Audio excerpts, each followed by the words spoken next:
Almost 1,000 years ago, a nobleman's daughter came of age in the County of Flanders, descended from kings, dukes, counts, and princesses from across Europe. Matilda of Flanders, Lady Maud, was raised to be headstrong and intelligent by her parents, and these qualities carried her through an eventful life as the wife of the famed Norman warrior king, William the Conqueror. 10 children, 2 crowns, and a coronation in England, the first of its kind for any queen of the Isle. Her life was rich, but not without sacrifice. In the years leading up to the Norman conquest of England in 1066, 3 families had their eye on the English throne. The reigning King Edward was old and childless. A succession crisis was inevitable. England had been ruled by the House of Wessex since Alfred the Great conquered the kingdoms of Anglo-Saxon England in the 9th century.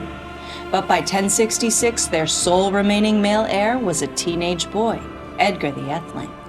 He'd spent the first half of his life living in exile in Hungary with his father and had no real allies in his new homeland. The Godwins were Saxon and Dane and the most powerful family in England outside the royal line. Edith Godwin's daughter was even wed to King Edward but didn't produce an heir. The Godwins' quest for the throne had stirred for decades, and with the king's death in January 1066, they saw their chance to seize the throne. They might even have been able to keep it, if not for the Normans. Matilda of Flanders descended from Alfred the Great, giving the Normans a loose claim to the throne.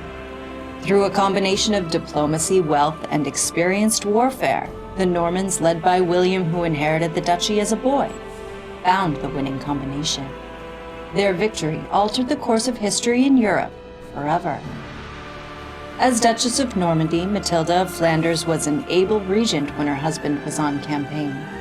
She tried to surround herself with strong women, many of whom she'd known since childhood.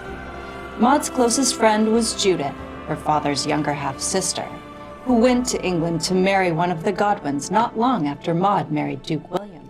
The Duke's own sister Adelaide, Countess of Aumale, was another confidant, and Maud found strength in friends like Agatha Wessex, the Atheling's mother, Lady Berthe, whose 2 sons headed the Duchy of Brittany and County of Maine, and Edie Swanneck, the Lady Walsingham, Harold Godwinson's first wife.